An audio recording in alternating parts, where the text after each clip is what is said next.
Welcome back to Old School Sports and our Out of the Park Baseball 26 series, Rescue the Rockies. And this will be a very short episode as we continue this season going. The reason being that the episode that I just recorded going through a tortured decision-making process around the trade deadline ended up being corrupted after I had finished the episode. And so unfortunately, there's not going to be any action in this episode. It'll be a real quick episode to get you caught back up on what's happened with the team and what we did decide to do in the trade market. Had a couple of interesting players available on the trade block, the outfielder James Wood and the infielder Dan Ruby, where we had gotten some pretty strong encouragement from members of the worldwide scouting department to pursue one or both of those players.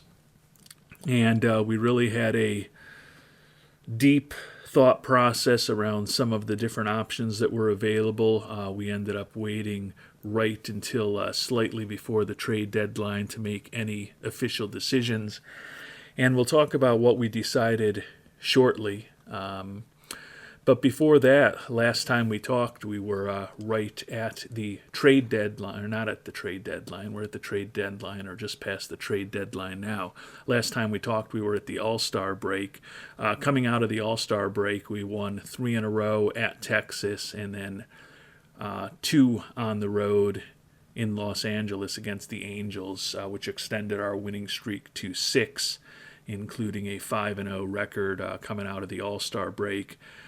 We then did lose the first game of a series against the Cubs back at home before taking the final 2 games. So a nice run here by the Rockies at the end of July. As we take a look at the standings, our 73-33 record is the best in all of baseball.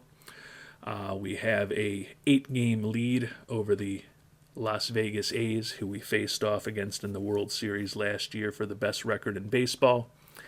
And we are at this point 9.5 games better than the Marlins for the best record in the National League. So very well positioned as we try to pursue a 6th straight title to hopefully have home field advantage throughout the playoffs. The youngster Mike Castro remains in a pitched battle for the NL batting title with Alex Holguin and Emmanuel Rodriguez. Johnny Castillo, last year's Rookie of the Year, 2nd in the league in ribbies. Anthony Pack Jr., 3rd in steals. And Castro is 3rd in the league in OPS and 3rd in the league in batter WAR. Pitching-wise, Leo Martinez, 2nd in the league in ERA and 3rd in pitcher WAR. And Bernie Barrera now tied for 2nd in the league with 12 wins. He's just finishing up an 8-game suspension that happened to him right before the All-Star break. So it'll be good to see him on the mound. I'm guessing quite possibly today against the Cubs. If not, it'll be tomorrow against San Francisco, almost certainly. As we sit here on August 1st, our 73-33 record, 2 better than Pythagorean expectations. Our 19-6 record in the month of July was our best winning percentage this year. We've actually been on an incredible run after starting the season 16-10, so a winning percentage well over 600 in April. We have improved our winning percentage every month of the year. Clearly going to be difficult to keep that trend going in September and October, but the team has definitely been a juggernaut this year. 1st in the league in runs scored and near the top in almost every hitting category.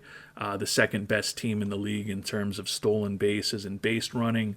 The best fielding team in the league in terms of defensive efficiency and zone rating.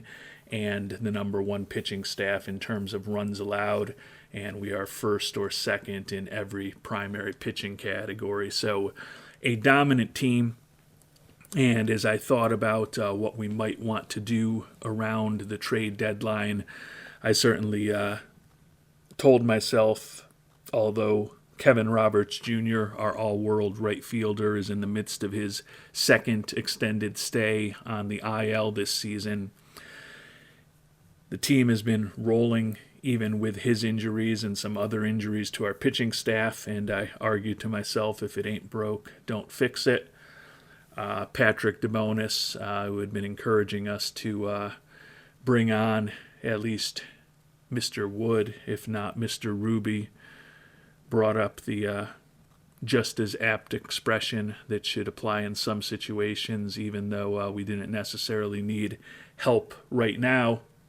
Stuff happens sometimes, and that's certainly something that we thought about. No new injuries over the 8 games we played as we were heading towards the All-Star break, though, so injuries did not ultimately influence our decision-making. The Mariners infielder Dan Ruby was a guy we strongly considered trading for, but as you can see here, we did not end up doing it. Ultimately, he's a guy who is having a below-average offensive season, and he's been a below-average offensive player for the last couple of years in the major leagues at this point. Respectable defensive player, as we've talked about in the comments to previous episodes. If he had skills at third base, that would certainly make him more interesting to us. But when we looked at his ratings overall, very effective against left-handed pitching, but not particularly special at this point in his career against right-handed pitching. So a bit expensive in terms of what the Mariners were looking for to bring him on board. And ultimately, given that we normally face right-handed pitchers 70 to 80% of the time, and his bat there isn't that special, just didn't see a ton of value ultimately in bringing on Mr. Ruby, given that he was more expensive to consider than Wood. The guy who we ultimately thought would be losing a lineup spot if we brought Ruby on board was Elian Pena. Now, to be fair, Pena essentially had no trade value, so we basically would have just had to dump him if we brought on Ruby.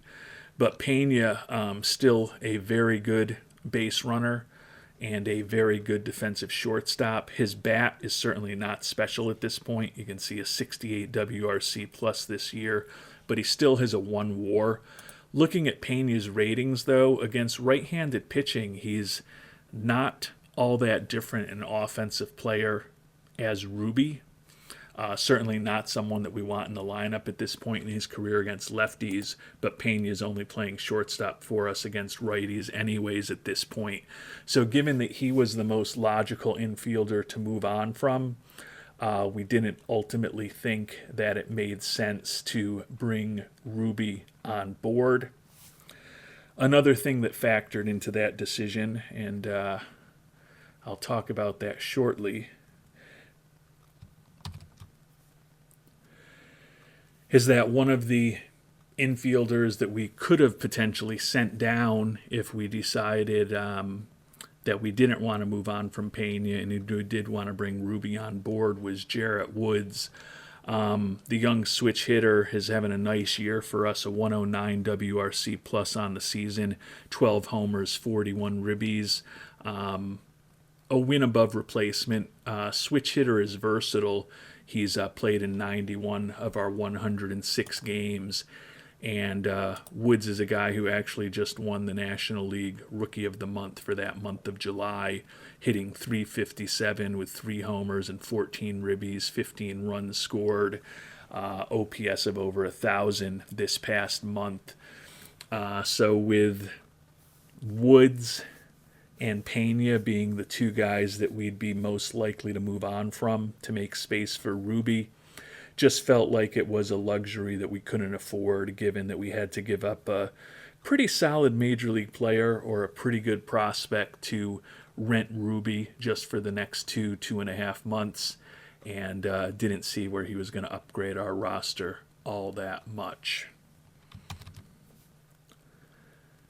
We did, however, end up making a trade to bring on James Wood, and this is one that I went back and forth for at the beginning of the episode that disappeared. I was actually considering trading away our longtime DH Ted Miller, who's also in the final year of his contract, to rent James Wood instead. Ultimately, though, we went in a different direction. Did bring Wood on board. You can see he's 2 for his first 11 with us. So after struggling this year with the Yankees, he has not really done anything in a very small sample size with us. But given that we've been a dominant team this year, given that we are chasing history, ultimately decided we were going to try to stack this roster the best we could. And the trade that we made to bring Wood on board was ultimately giving up a guy that we picked in the first round of the draft barely 2 years ago, and that's Evan Packy Kluver. Made his major league debut with us earlier this season, 2-2 record with a 4.94 ERA. He was not good at AAA Albuquerque with a 4-10 record. When we looked at Kluver, he just never, and very quickly after we picked him up, regressed in terms of the potential that we thought he had.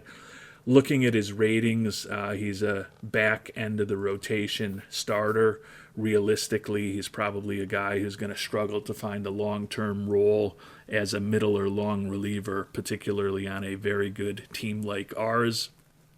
And given that we are the definition of a win-now team, felt that bringing Wood on board as a rental for a guy like Kluver, who we just didn't see having a huge role for us in the future, ultimately made sense for us.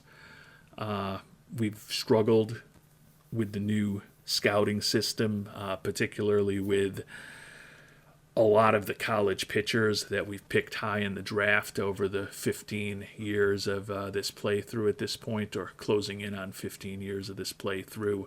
Kluver certainly no exception. As I mentioned, he was our first-round pick not all that long ago, 30th overall, again, barely over 2 years ago, but ultimately decided that renting Wood made sense. Mike Lane is a veteran who we had signed to a minor league contract. We brought him up a week and a half ago when we did put Kevin Roberts Jr. on the IL. He only had one major league at-bat for us, striking out in that one at-bat. You can see the Yankees actually claimed him after we released him to make a spot on the roster for James Wood. Our thought being, and now we can kind of look at the whole lineup and depth chart here now that you know we did not bring on Ruby, but we did trade for Wood, is that when Roberts Jr. is back, Chris Roy still has an option available this year. He's already been optioned once. This is his last option year. Even though we lost Lane to the Yankees, Lil D does have the ability for us to stash him in AAA, so gives us, if we do have some injury issues going forward, another major league outfielder in the organization, even though we lost Lane. Right now, with Wood on board, he's going to be our everyday DH against lefties and righties. Ted Miller pivoting to be our everyday left fielder for the time being. When Kevin Roberts Jr. comes back, Ted Miller, who is much better against right-handed pitching than he is against left-handed pitching, likely goes to the bench against left-handed pitching. And then we're going to have an embarrassment of riches and a very difficult decision to make with how we get Kevin Roberts Jr. back into the lineup. Clearly, we will do that. But when we look at our lineup against right-handed pitching, only 2 right-handed hitters in the lineup. One is the young outfielder Mike Castro, who finished 3rd in the Rookie of the Year voting a year ago and is a very strong most valuable player candidate this year. The other is Johnny Castillo, who won the Rookie of the Year award a year ago, tied for the National League lead in home runs, and is our starting second baseman. Hard to imagine either of those guys comes out of the lineup. So it's going to be likely a pretty good left-handed bat that comes out of the lineup when we do get Kevin Roberts Jr. back against right-handed pitching. Could be the likes of Miller or Wood, which is shocking to consider,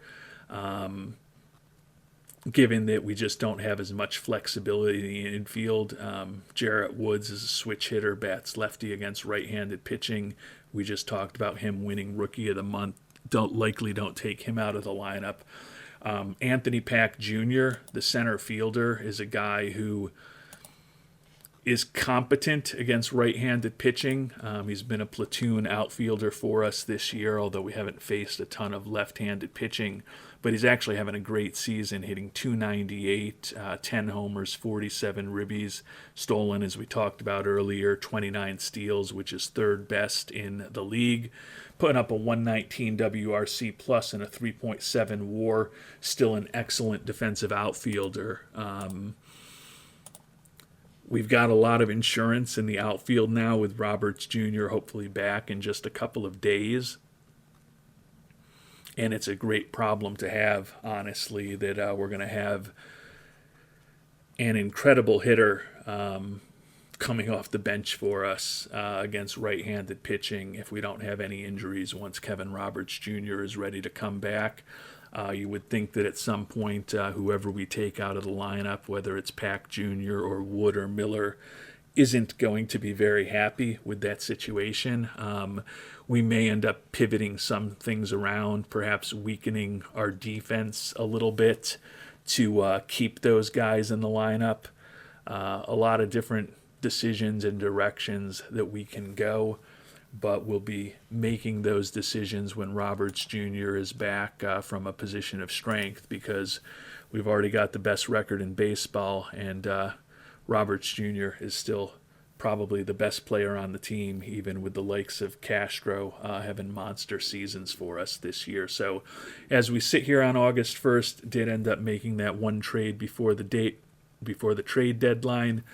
Apologies that this is a relatively short episode, but as I noted, the last one completely disappeared when I walked through the decision-making process in a lot more detail. Next time around, we'll focus on trying to stay healthy and guide this team back into the playoffs over the last couple months of the season. Until then, thanks so much for watching, and hope you have a great day.